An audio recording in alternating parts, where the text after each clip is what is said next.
cohesive, same province and same town as the ABSA Off-Road Championship made the annual trip to Lydenburg in the Mpumalanga for round 2 of the National Series. The event is a fixture on the Mpumalanga sporting calendar and one of the most popular races of the year with competitors.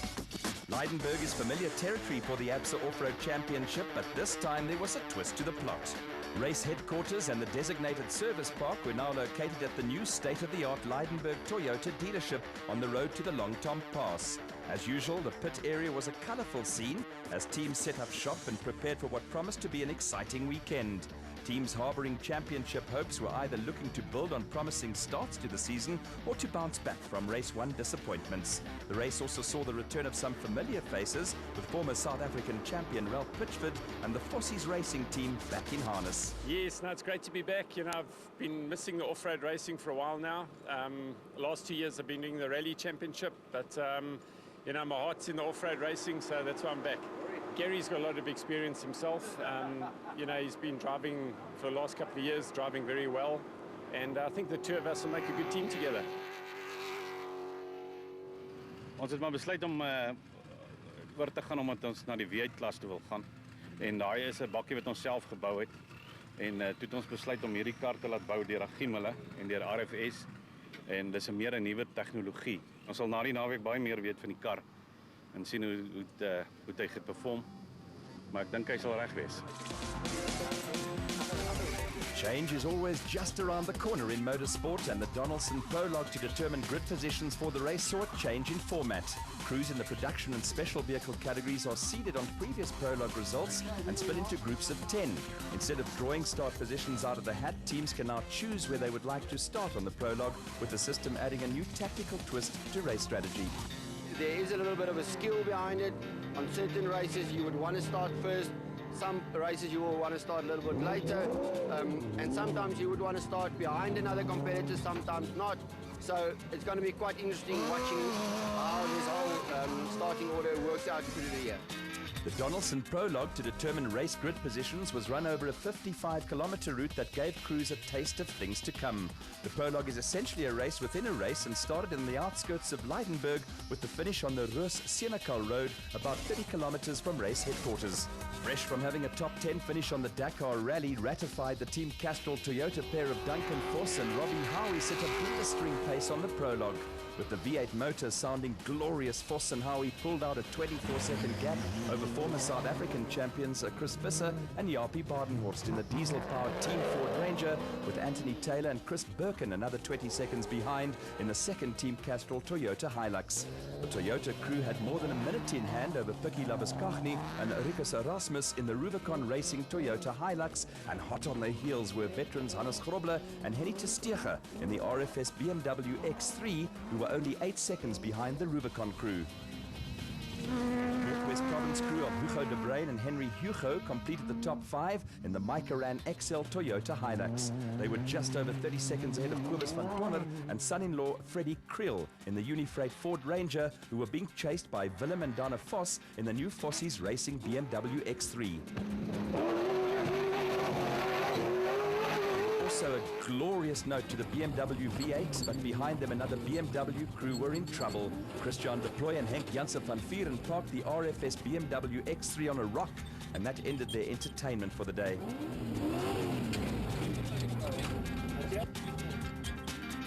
It was a better result for Dion Venter and Ian Palmer, who put in a steady run in the 4x4 Mega World Toyota Hilux with Cliff Weigelt and Johan Smalberger, the first of the Class D contingent in the N1 4x4 Toyota Land Cruiser.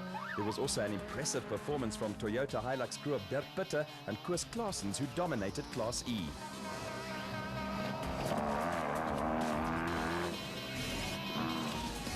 When the prologue dust had settled, it was time for the technical crews to swing into action and restore their chargers to full health in readiness for battle the next day. After disappointing performances in the first event of the season, first and third on the prologue also brought a smile to the face of Castrol Toyota team principal Glyn Hall. Well, it was a really good prologue for us. Duncan and Rob did a fine job. They're leading the production vehicles. In fact, they're leading the whole event overall by quite a nice margin. Anthony and Chris had a little problem with the route one part the way through, so that it lost a little bit of time, but both cars ran well, and we're happy. It's a really nice position to be in. Over in the Team Ford camp, there were also smiles all around, with Chris Visser and Jaapie Badenhorst splitting the factory Castrol Toyota entries. The ever-cheerful Visser was upbeat. Yeah, it went well. Unfortunate for Lance, he had some power steering problems, but we had no problems. Clean run, just rough. So we're sandwiched between the two Toyotas, so yeah, tomorrow's going to be a lucky day. New machinery and some musical chairs in terms of team personnel has also been a feature earlier in the season in the special vehicle category. Competition in Class A and Class B is tougher than ever, and among those out in new machinery were the husband and wife team of Marius and Yolinda Fourie, who had taken delivery of the ex-Harper Motorride Bat, now running in PHB colours. Ja, nee, ons het die kar nou gekry. Vorige race het met 'n ander kar gery, maar ons van hierdie ene vandag toets en ons kyk wat maak. A move from Class B into the Premier Class A also provides Marius and Yolinda with a new challenge. Ja, nee, ek het gesien almal is vir klas A toe, so ek kom eintlik in klas B gebly het. Maar ja, wat 'n uitdaging is altyd lekker. So. After often being on the wrong end of pulling Donaldson Prologue start positions out of a hat, former SA champion Evan Hutchinson was making the most of the new choose-your-own start position. The new format of having seeded crews choose their own start position is aimed at levelling the playing field, with groups of 10 alternating who goes first at each race. The process of elimination also leaves the final crew in each group with no choice in the matter.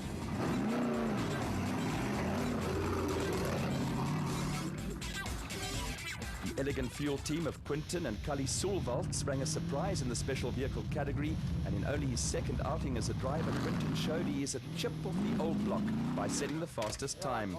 There were early problems for Nick and Ryan Harper in the Motorrite Arrivo 4x4, with an early puncture costing them time that saw the father and son crew drop from 2nd to 17th.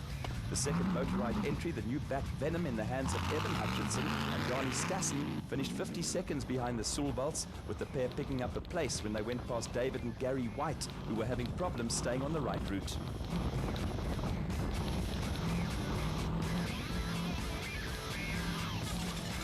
A steady run took RFS Magali's 400 winners Johan van Staden and Mike Lawrenson into third place, with the Atlas Copco Bat only 5 seconds behind the Motorride car.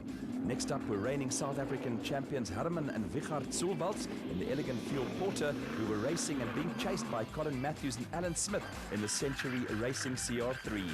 Matthews and Smith finished on the podium on the RFS Magali's event and were again dominant in Class P. The KwaZulu-Natal crew of Clint Gibson and Gary Campbell came up with another steady run in the Gibson Racing Porter, with the top 8 completed by veteran Pretoria-based driver Nardus Alberts and son Louis in the Rapsabat.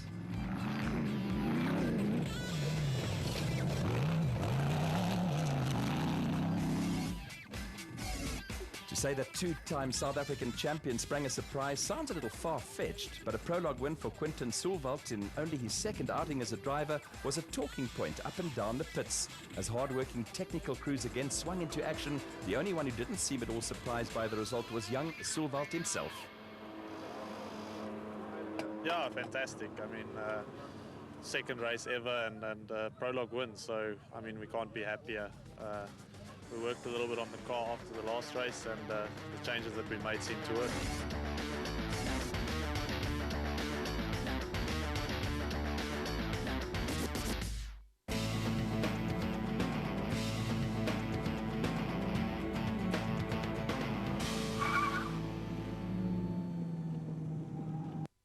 What do you think a hostile takeover was like in the 1870s?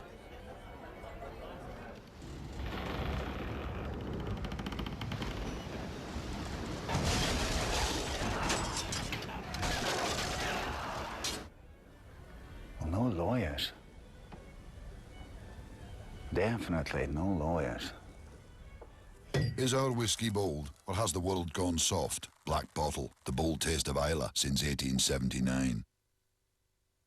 The long road to Wembley on your World of Champions. Wake up time. Breakfast time, time in traffic. School time, more time in traffic. Work time, on hold for a long time. Lunchtime, school run time, soccer time, which runs into extra time. Homework time, remember the chicken in the oven just in time. Dinner time, explain the importance of eating vegetables for the umpteenth time while missing out on prime time. Bath time, kids to bedtime. TV time? Oh, maybe another time. Take control of the clock with DSTV's PVR decoder. Simply record all of your favorites and enjoy them when you have time, so you can have me time anytime with DSTV. It's amazing. This weekend on Supersport. On Saturday, it's their last stop on the tour, and the Stormers will want to leave with a significant victory against the Force. The Royal Challengers Bangalore will be looking for sweet revenge in their next meeting with the Kolkata Knight Riders. And Supersport United's defence will be on high alert when the goal-scoring Majora takes the field with an informed Chiefs side. Then on Sunday, Lorenzo snatched up the season's first win from Stoner. Will he lead from the front in Spain? This matchup is set to break a few hearts. Spurs want to hold on to their place in Europe, while Blackburn just want to hold on to a place in the Premier League. And the final day of the Zurich Classic may show us who has the form to head to the Players' Championship as the favourite.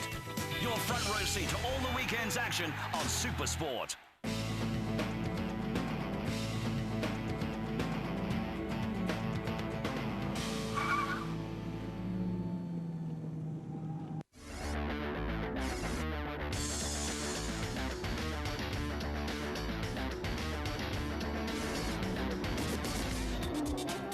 Of the Toyota Dealer 400 over the years has been the traditional ceremonial start outside Lydenburg Toyota. A shift in location from the center of the town to the new dealership did nothing to dampen crowd enthusiasm, with spectators turning out in their droves to watch crews put on a spectacular show. For crews, a tough day at the office lay ahead. You know, the first half of the route we'll know, the second half we won't know, so it's going to be tricky. I think navigation's going to be a difficult task in the second half of today's loop, but we're looking forward to it, and hopefully we can do a good job. Come and join us in the action.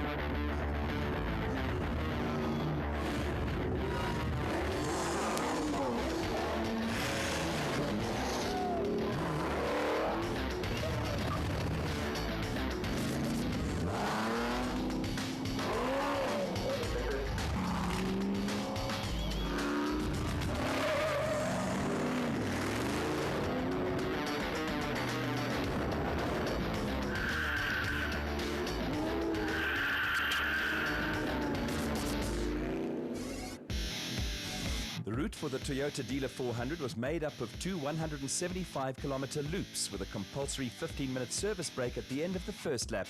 Subtle changes to the route from previous years also included a 75-kilometer mountain section.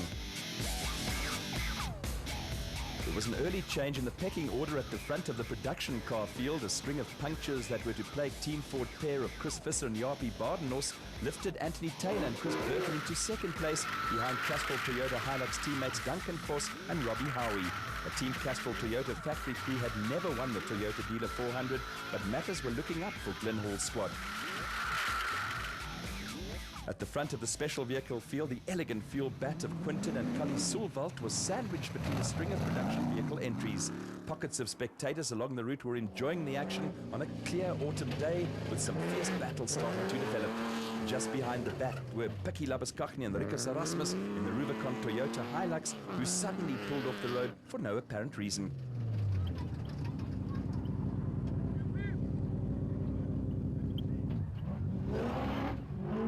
While the Rubicon Toyota was stationary, the RFS BMW X3 of Hannes Grobler and Henny Testeger went steaming past to move into third place amongst the production vehicles. Deciding that nothing was wrong with the Rubicon entry and on the move again, Labuschagne and Erasmus were now doing the chasing. River crossings and mud holes provide for good shots and draw TV cameramen and photographers like bees to a honeypot. With no windscreens and side windows, special vehicles tend to treat these obstacles with a degree of circumspection, with Johan van Staden and Mike Lawrenson running ahead of SA champions Herman and Wichert Sulvalt in the elegant Fuel Porter. They were chased by Class P leaders Colin Matthews and Alan Smith, who were being hampered by a clutch problem. A puncture also temporarily halted progress for the Century Racing crew.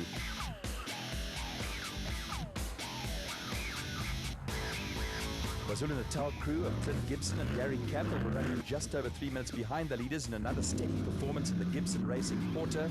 A good battle was developing between the KZN pair and Nardus and Louis Alberts, who had narrowed a gap of 58 seconds at the start to just over a minute.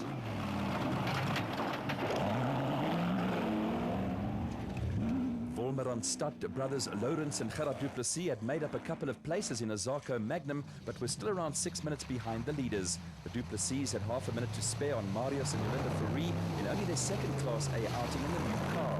Behind them, Kobus van Tonner and Freddie Kriel were putting together a solid performance in the Unifreight Ford Ranger, which started its racing life as a factory car. 2 punctures also delayed former SA champion Evan Hutchinson and Mpumalanga resident Dani Stassen, who were playing a catch-up game in the new motorized Bat Venom.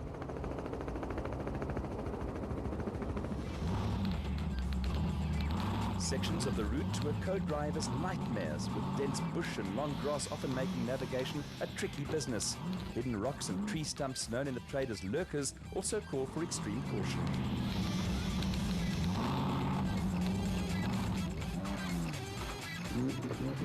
4x4 Mega World Toyota pair of Dion Fenter and Ian Palmer had made up a few places on the road, but were around 12 minutes behind the leading cars. Fenter and Palmer had moved ahead of Class D leaders Cliff Weichelt and Johan Smalberger, who were also putting together a solid race in the N1 4x4 Toyota Land Cruiser. A cameraman and photographers Amina Water Splash and Dakar Rally hero Mark Corbett and Julian Hardy were still part of the midfield pack in the Century Racing CR4, which did duty on the South American Classic. Brothers David and Gary White were also part of the midfield pack in the Rubicon Bat, with a puncture spoiling their morning. Second N1 4x4 Toyota Land Cruiser of Louis Weichelt and Maret Bezuidenhout was running into an alternator problem that would later lead to retirement for the Class D crew.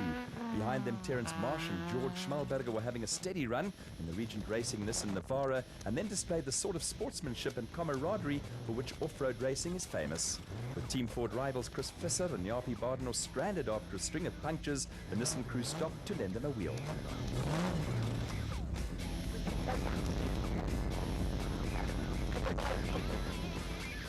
Looming up in the dust behind the Ford and the Nissan were the impressive Dirk Pitter and Koos Claessens, who had a handy lead in Class E in a Toyota Hilux. After crossing the Dullstroom Road to Enkeldorings and Roos-Senekal, the final stretch of the loop took competitors back to the designated service point via the Lydenburg airfield.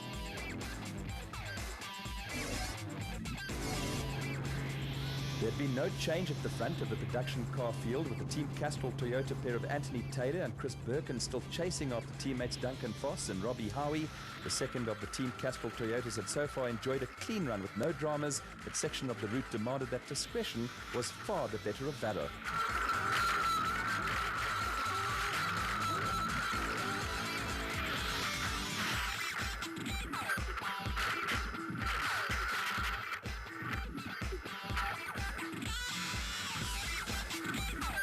Taylor and Birkin were embroiled in a little tussle with the Atlas Copco Bat of Johan van Staden and Mike Lawrenson, who were lying second in the special vehicle category. The two crews had their own idea of what was the better route to follow.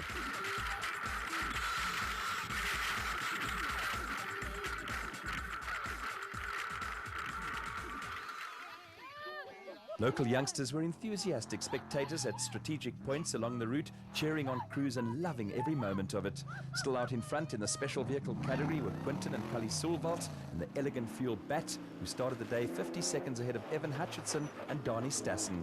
The Rubicon Toyota of Pikkie Labuschagne and Rikus Erasmus was sandwiched between the Sulvalt car and a hard-charging Johan van Staden and Mike Lawrenson, who were looking to make 2 wins in 2 starts this season. Herman and Wichard Sulvalt were a solid third in the Elegant Fuel Porter, with a little mistake costing them a couple of seconds.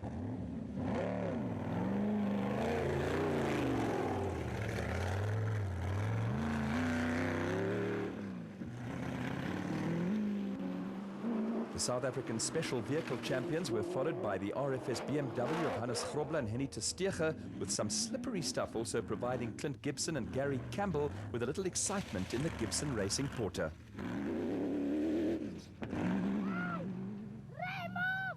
There was no lack of support for crews from this trio of youngsters, with Marius and Jolinda Fourie being edged on in the PHB Bat. The Fouries were running at the front of a little train of cars that included the father and son combination of Nardus and Louis Alberts in the Rapsa Bat and brothers Lawrence and Gerard du Plessis in the Zarco Magnum, who are back in the ABSA Championship fold after a lengthy sabbatical.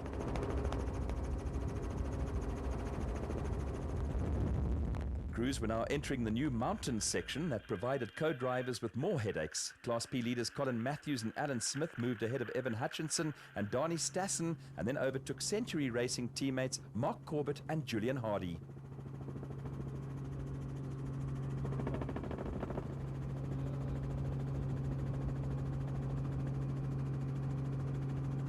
A little further down the road, Hutchison and Stassen and Corbett and Hardy realized they were on the wrong route. They backtracked and Corbett and Hardy nipped in ahead of Kobus van Tonner and Freddie Creel. It was Piccadilly Circus at peak hour, and the 4x4 mega world pair of Dion Fenter and Ian Palmer then joined the fun, along with David and Gary White. It was all very confusing, with cars milling around on top of a mountain.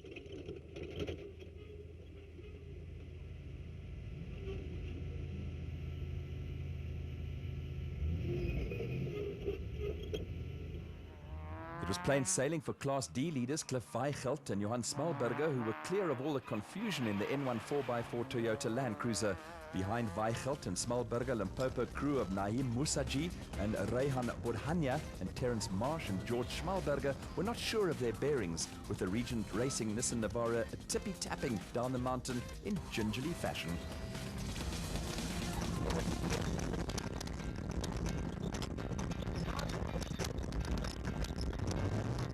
Also clear of trouble were Toyota Hilux pair of Dirk Pitter and Koos Claessens, who were in complete control of Class C proceedings.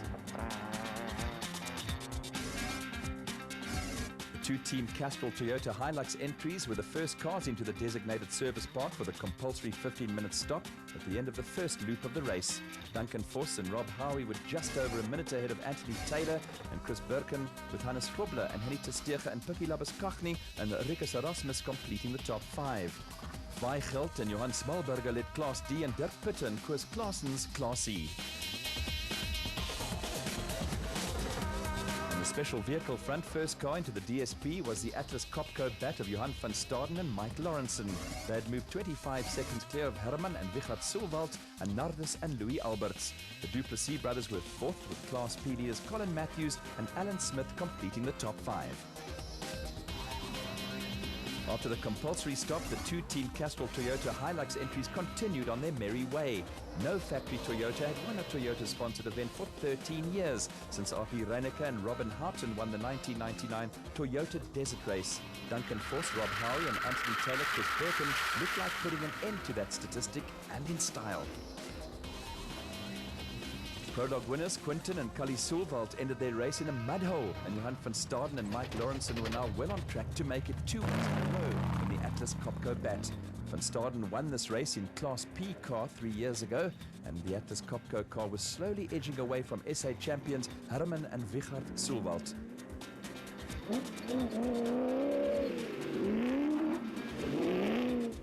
Behind them, Hannes Grobler and Henny Testege had a firm grip on third place in the production vehicle category, with the healthy-sounding RFS BMW running ahead of the ever-steady Nardus and Louis Alberts and the Zarco Magnum of Lawrence and Gerard du Plessis, who go off-road racing without any fancy frills. The Rubicon Toyota Hilux of Pikkie Labuschagne and Rikus Erasmus was a solid fourth place in production vehicles, despite a couple of bent wheel rims that hampered progress.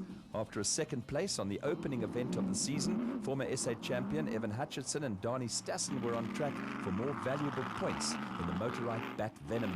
They had worked their way into fifth amongst the Space Frame Brigade and were leading KwaZulu-Natal crew of Clint Gibson and Gary Campbell, who had put together a steady, if unspectacular race.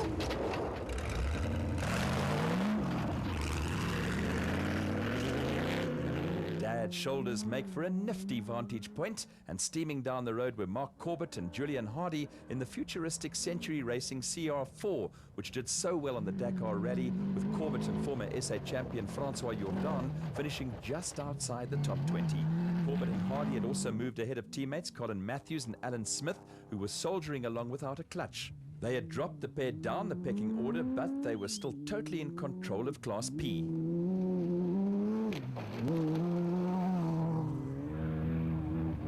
off-road cars are built to take anything the conditions can throw at them, and Dion Fenter and Ian Palmer completed the last 10 kilometers of the race on 3 wheels to make sure of a hard-earned top 5 finish in the 4x4 Mega World Toyota Hilux. All 4 corners on the Rubicon Bat were intact, but after a difficult race full of little problems, a solid finish will have been a confidence booster for brothers David and Gary White.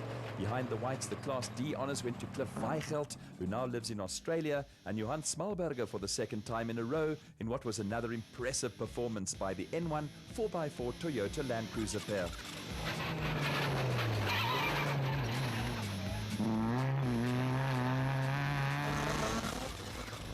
Consistency is the name of the game for Terence Marsh and George Schmalberger, and the Regent Racing Team Nissan Navara crew came up with another trademark, no frills or no flirting with disaster type of race. It meant more points in the bag for the pair, who look set to mount another strong championship challenge this year. Behind the Nissan, former champions Chris Visser and Jaapie Badenhorst rescued valuable championship points in the Team Ford Ranger, with the Fossies BMW crew also donating a wheel to the Ford pair, who ran out of spares after a spate of punctures.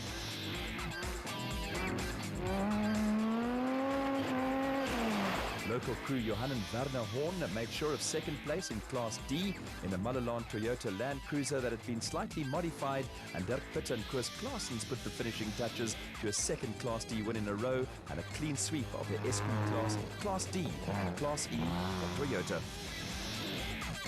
There was also a happy ending for Marius and Yolinda Fourie, who saw out the distance in their first outing on the new PHB Bat, previously campaigned by Nick and Ryan Harper. Up at the finish, a double triumph for Toyota as Duncan Voss and Rob Howie and Anthony Taylor and Chris Birkin crossed the line in tandem. Then came a scare. Voss and Howie were penalised over 10 minutes for deviating from the route, and that dropped them out of the top 3. A protest against the decision was upheld, and with 5 minutes of the penalty scrapped, Voss and Howie were reinstated as the winners. Yeah, you know, we're right back in the championship race, so we didn't have a great result the first event of the year. But we worked hard between the 2 events, and yeah, we're really happy. We had a great day today. We drove really well. Conditions were tricky, but you know, not just for the driving, but navigating. They were really tricky, and we were right back in the hunt, so we're ecstatic. Final scoring saw only 43 seconds separate the first 3 cars, with Hannes Grobler and Henny Testeger also on the podium. Toyota, Nissan, Ford and BMW were all represented in the top 10, with great finishes for 2 Class D crews. Joy for the Atlas Copco team when Johan van Staden and Mike Lawrenson crossed the line first soon turned sour. A penalty for deviating from the route dropped them down the order, and the win went to Herman and Wichert Silwald, who successfully protested against a similar decision. Up on the hill is a very difficult turn, and I hang a lot of people. I guess probably half the field missed that turn, and it cost us a 5-minute penalty, and yeah, that threw us back from first with a 2.5 minute lead between myself and the next car to third place on the podium. A bit disappointing, but expected, because that's what the rules are there for. You can think these things will happen because it happened so quickly out there. Nothing that we did wrong, it's just one of those things that happens. The Atlas Copco team decided after the race to lodge an appeal with Motorsport South Africa over the penalty handed to Johan van Staden and Mike Lawrenson. Pending the appeal, the Class A results are provisional, with Colin Matthews and Alan Smith confirmed as Class P winners. Next week in Inside Off-Road, we visit Marit Poseidenote at an animal sanctuary, take a look at Toyota's proud record in off-road racing, and go behind the scenes with Donaldson Filtration Systems. Catch all the action right here on Supersport.